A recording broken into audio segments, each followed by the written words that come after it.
ونصلي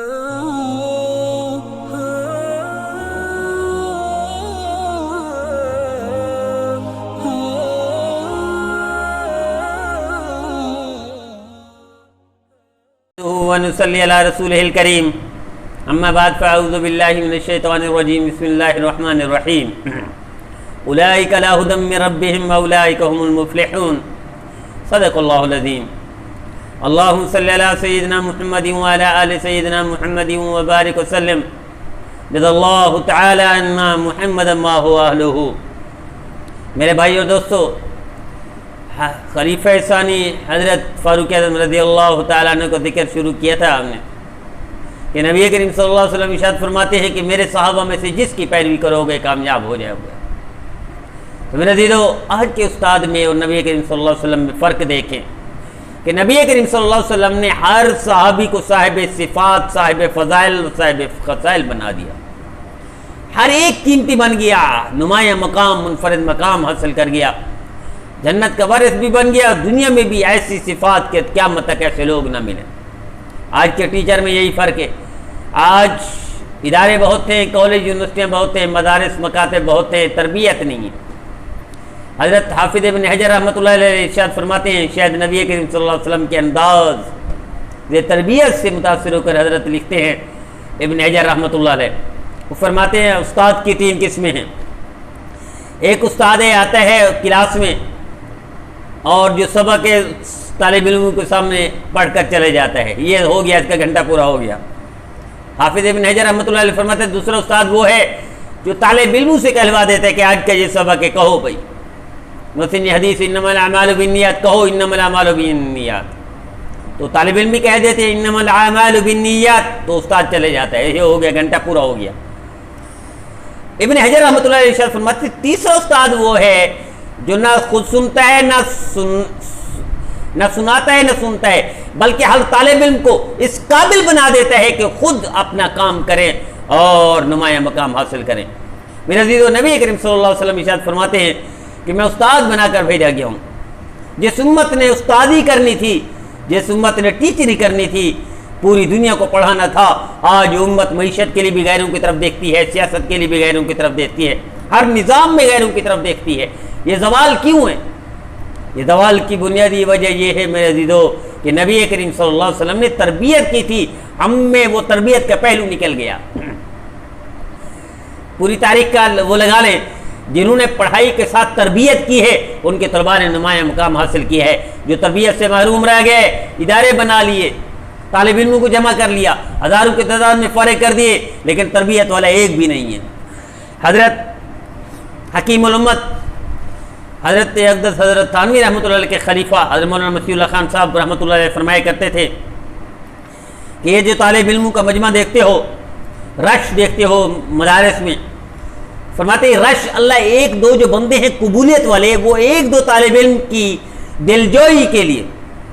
تاکہ ان کا دل نہ ٹوٹے، تنہائی محسوس نہ کرے، وحشت محسوس نہ کرے، ان کی دلجوئی کے لیے اللہ مجمع جمع کر دیتے ہیں، ورنہ ان مجمع میں سے ہزاروں میں سے ایک یا دو سے اللہ نے کام لینا ہے، انہی کو بلند کرنا ہے۔ میرے عزیزو، آج زوال ہے کہ نبی کریم صلی اللہ علیہ وسلم نے تو ہر طالب علم کو نمایاں مقام دلا دیا، صاحب صفات بنا دیا، اور دنیا میں چوٹی کے لوگوں میں شمار ہو گئے، اور آخرت میں بھی وہ منزلیں درجات پا گئے کہ جنت بھی رشک کرے ان پر۔ آج ایسا نہیں ہے۔ تو نبی کریم صلی اللہ علیہ وسلم کی تربیت نے حضرت فاروق اعظم رضی اللہ تعالیٰ عنہ کو جو 40ویں مسلمان ہیں اور مقام وہ مل گیا کہ تاریخ پہ یاد رکھے گی، غیر مسلم بھی یاد کرتا ہے ان کے نظام کو، ان کی صفات کو، ان کے طرز حکمرانی کو، ان کے طرز سیاست کو، ہر چیز کو نمونہ بنا دیا انہوں نے۔ میرے دیو ان میں سے یہ بھی تھی کہ حضرت فاروق اعظم رضی اللہ تعالیٰ کی خواہش تھی کہ مجھے آل رسول کی نسبت مل جائے۔ کیوں؟ نبی کریم صلی اللہ علیہ وسلم نے ارشاد فرمایا ہر تعلق، ہر نسب، ہر رشتہ داری ختم ہو جائے گی، ماں سوائے میرے تعلق، میرے نسب، میرے رشتہ داری کے قیامت کے دن یہ باقی رہے گا۔ باقی کسی کا کوئی تعلق، نسبت، رشتہ داری نہیں دیکھی جائے گی۔ حضور صلی اللہ تعالی علیہ وسلم نے ارشاد فرمایا میرے نسب تعلق دیکھا جائے گا۔ تو حضرت فاروق اعظم رضی اللہ عنہ کی خواہش تھی کہ مجھے نبی کریم صلی اللہ علیہ وسلم کی نسبت مل جائے، تو سیدنا عمر بن عاص رضی اللہ تعالیٰ عنہ کے مشورے سے سیدہ ام کلثوم جو حضرت علی رضی اللہ عنہ کی صاحبزادی، ان کے لیے نکاح کا پیغام دے دیا تو انہوں نے قبول کر لیا. تو یہ نسبت جب مل گئی تو فرمایا مجھے وہ نسبت مل گئی جس کے بارے میں نبی کریم صلی اللہ علیہ وسلم کا قرب حاصل کر سکوں گا قیامت کے دن. یہ فخر کی بات تھی, یہ خوشی کی بات تھی کہ صحابہ ترستے تھے حضور صلی اللہ علیہ وسلم کی نسبت مل جائے. تو پھر اہل بیت کا کیا مقام ہوگا, حضور صلی اللہ علیہ وسلم کے خاندان کے کیا مرتبہ بلند, کیا وہ شان ہوگی ان کی. اللہ میں ان کی قدردانی کی توفیق عطا فرمائے. میرے عزیزو, نبی کریم صلی اللہ علیہ وسلم کی دعوت چلتی رہی. ہر صحابی آیا خود کلمہ پڑھنے کے لیے, لیکن حضرت فاروق اعظم رضی اللہ عنہ کو نبی کریم صلی اللہ علیہ وسلم نے خود مانگا اور یہ ارشاد فرمایا اللہ اسلام کو تقویت پہنچا یا تو ابو جہل سے یا ابن خطاب سے. تو اللہ نے جو پسند فرمایا, حضور کی دعا کو قبول فرمایا, حضرت عمر بن خطاب رضی اللہ تعالی عنہ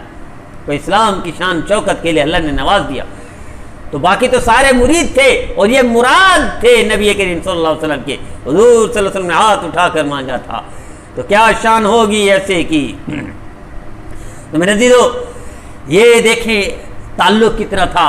کہ ایک دفعہ حضرت فاروق اعظم رضی اللہ عنہ عمرے کے لیے تشریف لے جانے لگے. حاضر ہوئے سرکار دو عالم صلی اللہ علیہ وسلم کی خدمت میں. حضور صلی اللہ علیہ وسلم نے ارشاد فرمایا یا اخیا لا تنسانی فی دعائک, میرے چھوٹے بھیا مجھے بھولیے گا نہ دعاؤں میں. حضرت فاروق اعظم رضی اللہ تعالیٰ عنہ ارشاد فرماتے تھے پوری کائنات میں سب سے زیادہ مجھے یہ محبوب تھے کلمات نبی کریم صلی اللہ تعالی علیہ وسلم کے, کہ فرمایا یا اخیا میرے چھوٹے بھیا لا تنسانی, مجھے بھولیے گا نہیں. نبی کریم صلی اللہ علیہ وسلم نے یہ پیغام دیا امت کو کہ جب بھی کوئی عمرہ کے لیے حج کے لیے جا رہا ہو تو دعا کروایا کرو. کہ نبی کریم صلی اللہ علیہ وسلم کا ہر فعل امت کے لیے حجت تھا,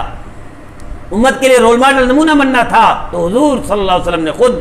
یہ ارشاد فرما کر امت کو پیغام دے دیا, لیکن ہم بھول جاتے ہیں. تو میرے عزیزو, آج سے ہی طے کر لیں کہ جب بھی کوئی بندہ حج کے لیے عمرہ کے لیے جا رہا ہو تو ہم اس کے لیے دعا کروائیں, کیونکہ نبی کریم صلی اللہ علیہ وسلم نے دعا کروائی. اسی طرح حضرت حذیفہ رضی اللہ عنہ راوی ہیں کہ حضور صلی اللہ علیہ وسلم نے ارشاد فرمایا میں نہیں جانتا کہ کب تک میں تمہارے درمیان میں ہوں, لیکن میرے بعد حضرت صدیق اکبر حضرت فاروق اعظم رضی اللہ عنہ کی مطابقت کرنا اور ان کی اقتداء کرنا, یہ نبی کریم صلی اللہ علیہ وسلم نے حضرت حذیفہ فرماتے حضور نے حیات میں ایک کلمات ارشاد فرما دیے تھے کہ فرماتے ہیں کہ میں نے بہت ساری جگہوں پر سنا حضور صلی اللہ علیہ وسلم ارشاد فرماتے تھے میں ایمان لایا, ابو بکر لائے اور عمر لائے. تو کوئی تو وجہ ہوگی, کوئی تو اللہ کے پسندیدہ نیکی ہوگی, کوئی تو شان ہوگی حضرت فاروق اعظم رضی اللہ تعالیٰ عنہ کی کہ غیر موجودگی میں حضور صلی اللہ علیہ وسلم ارشاد فرماتے تھے. اسی طرح حضرت ابو ہریرہ رضی اللہ تعالیٰ عنہ راضی ہیں.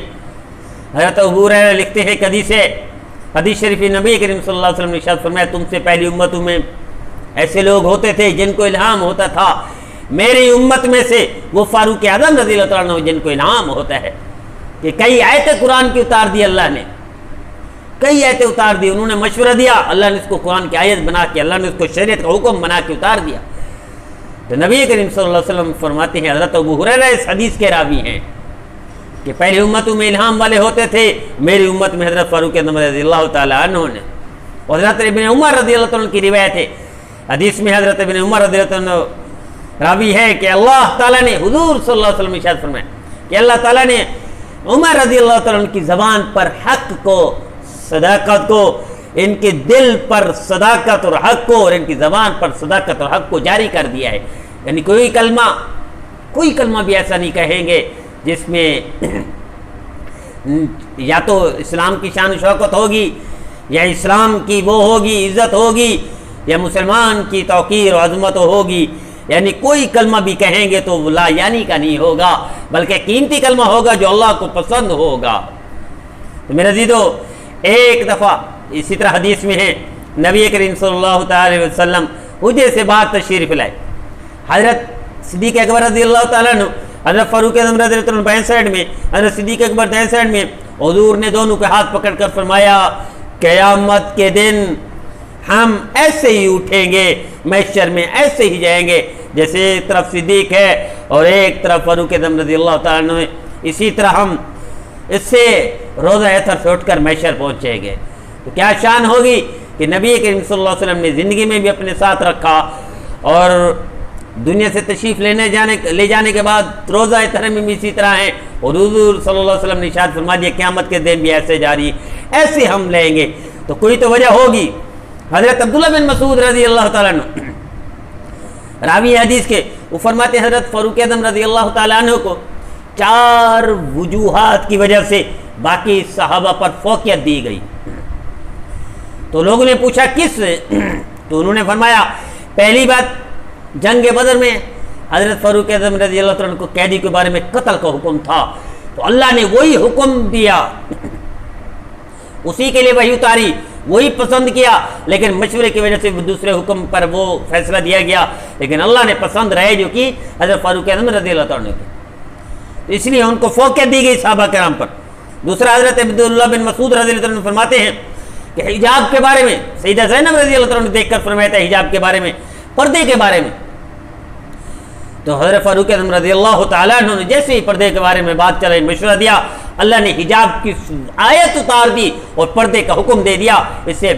سے پہلے پردہ نہیں ہوتا تھا۔ حضرت عبداللہ بن مسعود رضی اللہ عنہ فرماتے ہیں کہ پھر اسی طرح تیسری وجہ کہ نبی کریم صلی اللہ علیہ وسلم نے اسلام کی تقویت کے لیے ہاتھ اٹھا کر اللہ سے مانگا ہے حضرت فاروق اعظم رضی اللہ عنہ، تو باقی صحابہ کرام پر یہ فضیلت ہے، یہ فوقیت ہے حضرت فاروق اعظم رضی اللہ عنہ کو کہ اسلام کی تقویت کے لیے نبی نے ہاتھ اٹھائے۔ اور اسی طرح فرماتے چوتھی فضیلت جو صحابہ کرام پر دی گئی وہ یہ ہے کہ سب سے پہلے سرکار دو عالم صلی اللہ علیہ وسلم کی رحلت کے بعد، تشریف لے جانے کے بعد جو مسئلہ مختلف فی ہو گیا، اختلافات پیدا ہو گئے، تو سب سے پہلے حضرت صدیق اکبر رضی اللہ عنہ کے لیے خلافت کی بیعت کی بات حضرت فاروق اعظم رضی اللہ عنہ کی، سارے صحابہ نے اتفاق کر دیا سب سے پہلے بیعت حضرت فاروق اعظم رضی اللہ عنہ کی، تو اس سے یہ مجمع منتشر جو ہو رہا تھا، اتحاد اتفاق پیدا ہو گیا اور امت تقسیم ہونے سے بچ گئی۔ تو میرے عزیزو، یہ فضائل 40ویں مسلمان کو حاصل ہو سکتے ہیں، محنت سے ہوتے ہیں۔ تو یہ پیغام ہے میرے اور آپ کے لیے کہ ہم راتوں رات جو امیر بننا چاہتے ہیں، راتوں رات ایسا نہیں ہو سکتا، راتوں رات اللہ کا قرب حاصل کرنا چاہتے ہیں، ایسا نہیں ہو سکتا، راتوں رات جنت کے اعلیٰ درجے چاہتے ہیں، ایسا نہیں ہو سکتا۔ اللہ بچے کو بالغ کرتے کرتے 14 سال لگا دیتے ہیں، اللہ کو کیا ضرورت ہے؟ اللہ 1 منٹ میں بچہ پیدا ہو اور بالغ کر دے، اللہ کے لیے کوئی مشکل نہیں۔ ایک دانہ زمین میں ڈالے، اللہ اس کو درخت بنا دے، لمحوں میں کوئی مشکل نہیں۔ لیکن اللہ نے پوری کائنات کو بتایا، انسانیت کو درس دیا کہ اگر تم بلند مرتبہ چاہتے ہو، بلندی چاہتے ہو اور کوئی عظیم خدمت کرنا چاہتے ہو، تو اس کے لیے تمہیں یکے بعد دیگرے اسی طرح محنت کرتے کرتے تم ایسے کر سکتے ہو کہ جس طرح 39 کے بعد 40ویں مسلمان ہوئے، لیکن محنت کرتے کرتے کردار ایسا بنا دیا، اعمال ایسے اختیار کر لیے، اور نبی کریم صلی اللہ علیہ وسلم کا قرب ایسے حاصل کر لیا، اخلاص سے، للہیت سے، کہ دوسرے نمبر پر کھڑے ہوئے ہوئے حضرت فاروق اعظم رضی اللہ عنہ۔ تو آئیے ہم بھی طے کر لیں، اللہ کا قرب حاصل کرنا ہے تو ہمیں بھی مسلسل محنت کرنی پڑے گی۔ کوئی بڑا مقام چاہتے ہیں، کوئی خدمت دین کی کرنا چاہتے ہیں، اسلام کی شان و شوکت چاہتے ہیں، اسلام کے لیے کوئی کارنامہ انجام دینا چاہتے ہیں، امت مسلمہ کے لیے کوئی آسانی پیدا کرنا چاہتے ہیں، عالم اسلام کے لیے کوئی رول ماڈل بننا چاہتے ہیں، تو ہمیں آج سے ہی یہ سوچ کر اس راستے پر چلنا پڑے گا اور مسلسل محنت کرنی پڑے گی۔ یہ پیغام ہے۔ دنیا میں حضرت نبی رحمۃ اللہ علیہ فرمایا کرتے تھے کہ تم محنت سے اللہ نہیں بن سکتے ہو، اللہ کے نبی نہیں بن سکتے ہو، باقی محنت سے جو مرتبہ چاہو تم بن سکتے ہو۔ یہ پیغام ہے کہ آپ جو چاہیں بن سکتے ہیں، لیکن مسلسل محنت، اخلاص اور الہیت کے ساتھ اللہ مجھے، آپ کو، پوری امت کو، ہمیں امت کے لیے رہنما بنائے، عالم اسلام کے لیے آسانی کا ذریعہ بنائے، امت مسلمہ کے لیے اللہ بھلائی کا ذریعہ بنائے، اور پوری انسانیت کے لیے خیر خواہی کا ذریعہ بنائے، اور اللہ انسانوں کا اور مسلمانوں کا ہمدرد و خیر خواہ بنائے۔ اللہ ہمیں عمل کرنے کی توفیق عطا فرمائے۔